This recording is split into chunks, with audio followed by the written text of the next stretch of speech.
সাবর তন্ত্রে আপনাকে স্বাগত। এই মুহূর্তে আমার সামনে যে পালকটি দেখতে পাচ্ছেন, এই পালকটি কাকের পালক।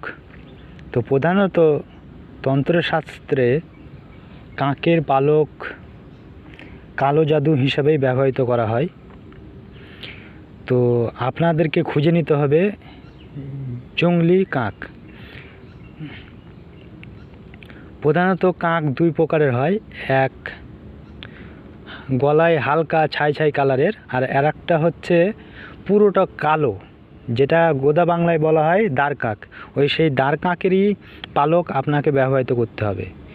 তো আজ যে প্রয়োগটি নিয়ে বিস্তারিত আলোচনা করব, না মন্ত্র ব্যবহার করতে হবে না কোনো কিছু করতে হবে, শুধু আপনি কাকের পালক নেবেন এবং শ্মশানের কিছু ছাই নেবেন এবং একত্রিত করে যাকে আপনি বশীভূত করতে চান বা যাকে আপনি বশ করতে চান, এটি হচ্ছে একটা কালো জাদু। তো আপনি তার মাথায় বা তার বস্ত্রে নিক্ষেপ করে দিবেন, তাতেই বশীভূত হয়ে যাবে, এতে কোনো সন্দেহ নেই। এটি একটি কালো জাদু বিদ্যা। এ হচ্ছে কাকের পালক, আপনারা দেখতে পাচ্ছেন।